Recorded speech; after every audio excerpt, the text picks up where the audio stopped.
You asked me about fruits of the wilderness, because I think I have so many, it's just hard to name them. One of them is really, um, I kind of have battle scars now. Like Jesus. I didn't die for anyone's sins, but these scars are now reminders, right? Um, where now, when the next thing comes, I have new wisdom, new sensitivity, more emotional intelligence, more realism, I would say, to approach it from a more mature perspective that I didn't have before. How could I? Fun fact, I'm a crazy optimist, super crazy optimist. But when life hands you really hard realities, you have to kind of balance what's in front of you versus like what you believe or what you choose to believe about humanity. I still believe that I try to see the best in people. I really do. Until they prove me wrong. But my approach to them is no longer unguarded, if that makes sense. Because I have a scar. So I'm a bit more careful with analyzing the entire situation, with maybe not giving 120% of myself if I'm not called to do that. Versus naturally, it was like my inclination to. Um, so yeah, another fruit is probably like battle scars and wisdom to navigate when another mountain or another wilderness comes. And wisdom to now impart on people walking in something similar, challenging them in different ways. That would have been hard for me to truly see if I hadn't walked in it myself. And not just walked in it, but really peeled back all the layers that were needed mentally, physically, emotionally, spiritually. Yeah. But that's not even like, I think the real crux, like where the real impact and change is the fruit that people can't see, is the time that it gave me to really work on myself. And that's in terms of therapy, that's increasing my emotional IQ, it's giving my space, my giving myself, my soul, the room to heal.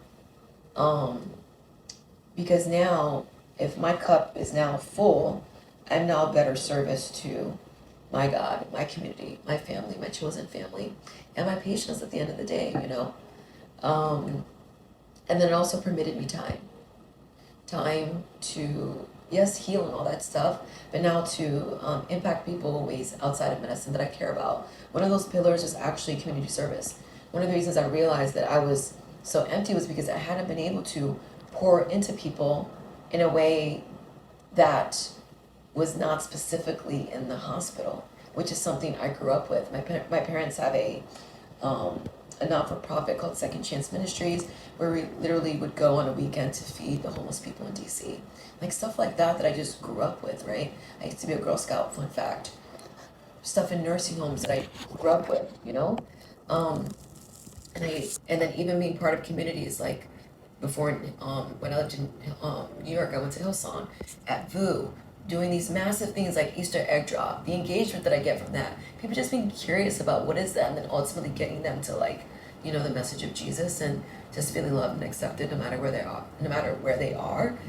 I didn't have time to do any of that, so it gave me back the time to do that. That's what really like lights me up, apart from my quote unquote obligation. And it's not to say I don't have God moments in the hospital. It's just that it's not designed for them. It's really not. So when I do get an opportunity for one, I do cherish it, but there are way more parts of me than being a doctor. And I know those parts of me better. You know, I've been alive um, with those parts of me longer than I've been an actual doctor. So honoring that and stewarding um, my time, my finances, and my priorities appropriately. Those are the things that have been like the fruit. My friends now, when they talk to me, like, wow, man, like, I can hear it in your voice, or like things of that nature. Um, like, there's no point in building an empire when you're empty. It's it's almost like an oxymoron. So yeah. Do you feel like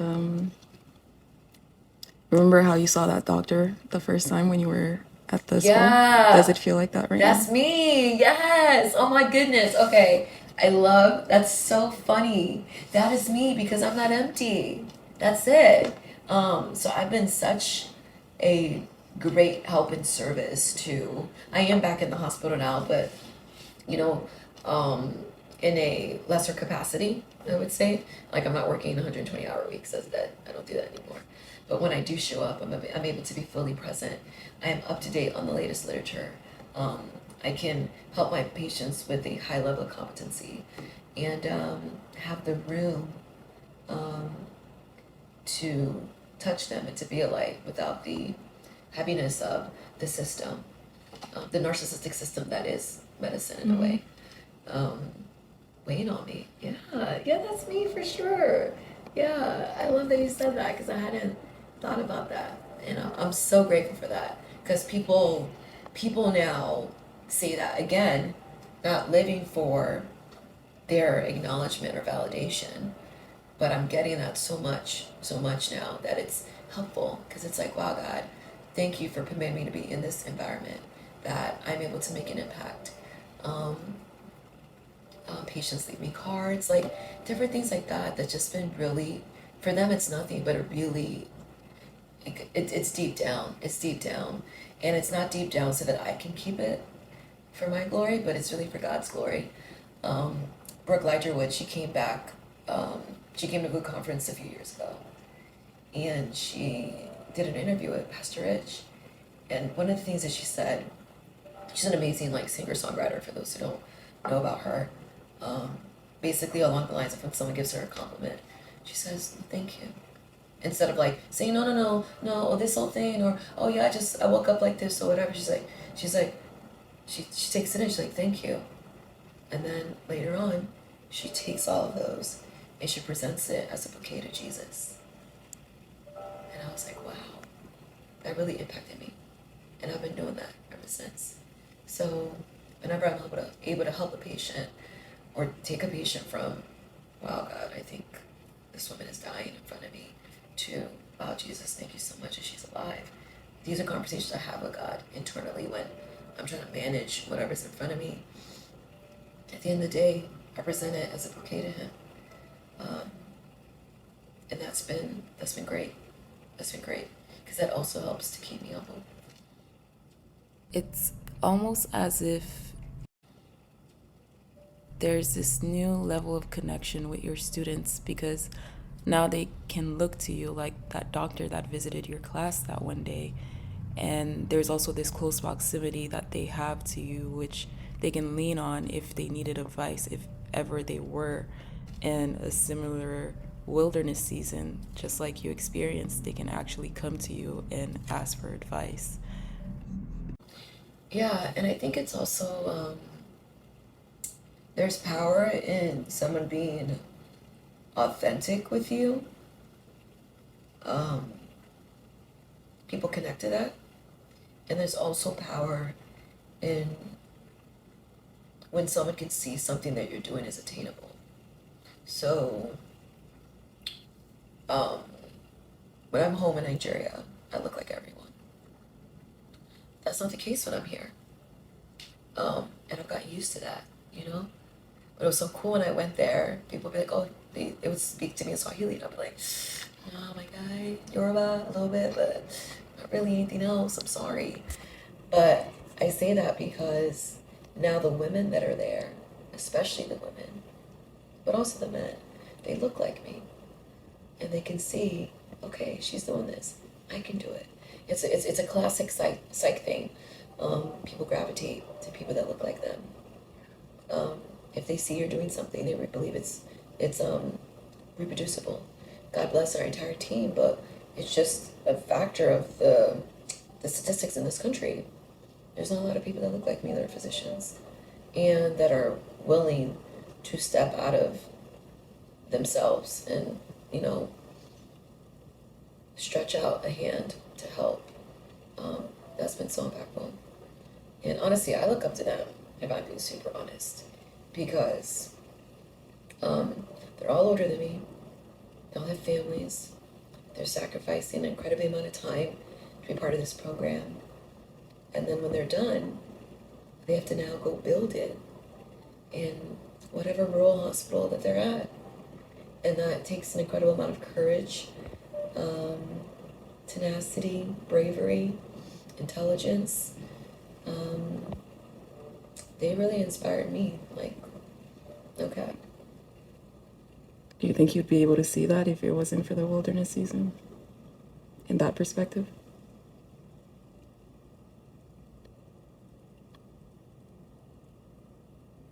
That's a good question. I don't think I would have had the space to process that before. And then when you work on yourself, you start to see other things in other people, good and bad, right? That's just a matter of when you're illuminating something. So I think it makes it easier for me to see their light and their potential because it hasn't been easy for me, you know? Yeah. Do you highlight it when you see it? Like, do you voice it when you see it? Oh yeah, I'm very vocal. I'm very vocal. I actually got to see a good amount of them last month. We're in April, right? Yeah. Yes. Yeah, last month at a international conference. And it was a amazing reunion. Um,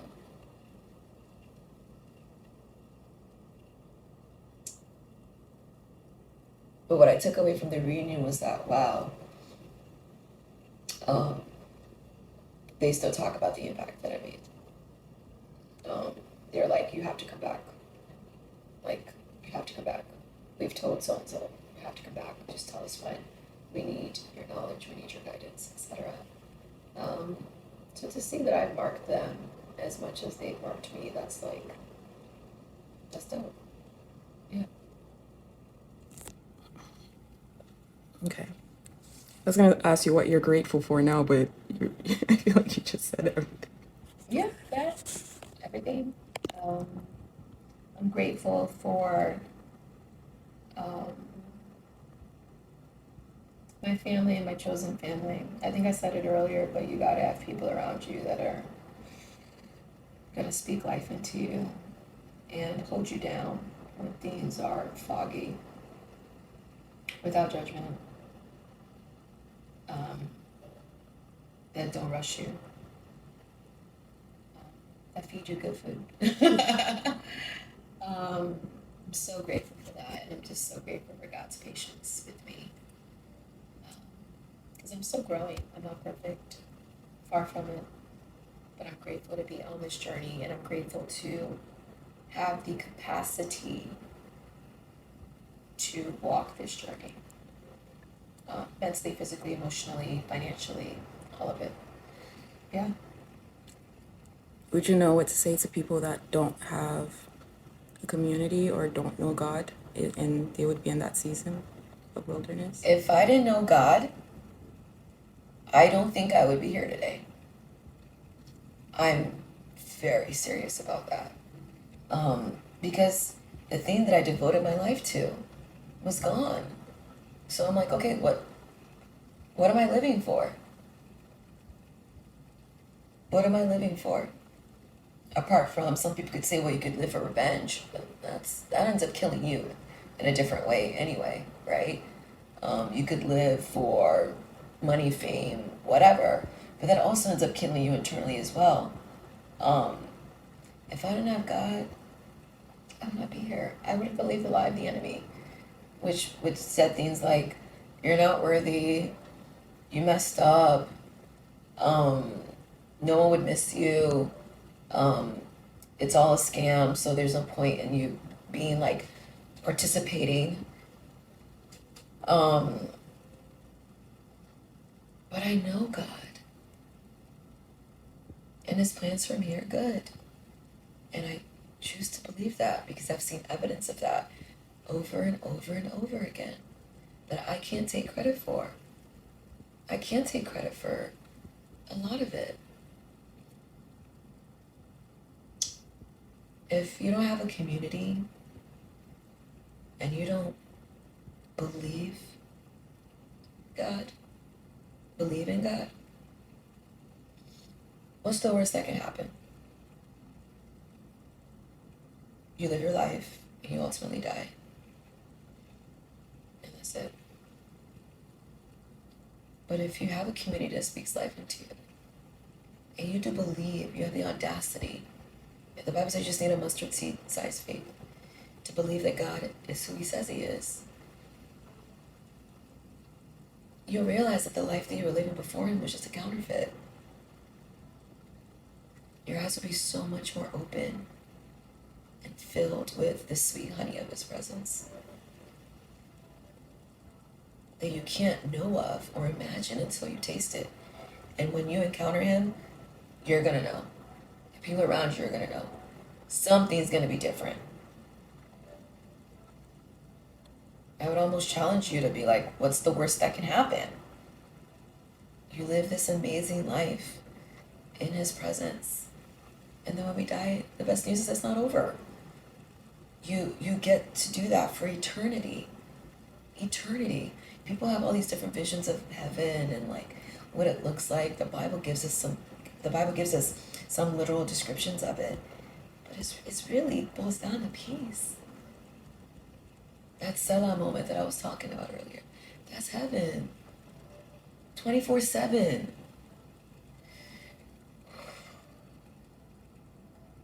That's it. What would you call this season right now that you're in? Bounce backs. I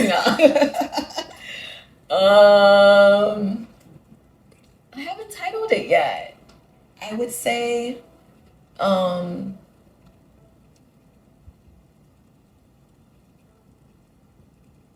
maybe refining. I had vivid imagery of the Hebrew boys in the fire in my season, like very early on. Because I felt like I was in a fire. That gift, right? But knowing that they didn't know when the fire was going to stop. But God was with them. I think it was Tasha Cobbs that talked about something about you being in the fire, but it doesn't mean you're not going to feel the heat. That's what it is. This doesn't mean you're not going to feel the heat. And I very much felt the heat, you know? And my response to that was, again, not trying to fight, like I said, but trusting in God. Because he was with them and he was with me. So I still think I'm in a fire, but it's to refine me. You know? There's less anxiety. There's less, my anchor is stronger. And I'm living a life according to my priorities. So I'm still being refined into something beautiful, you know? So there's going to be days where I learn like a harder lesson, or I'm faced with something that makes me more humble. That happens a lot, right? But I accept that because the end is so beautiful. And even right now, that process is beautiful. Walking in it is beautiful. Yeah.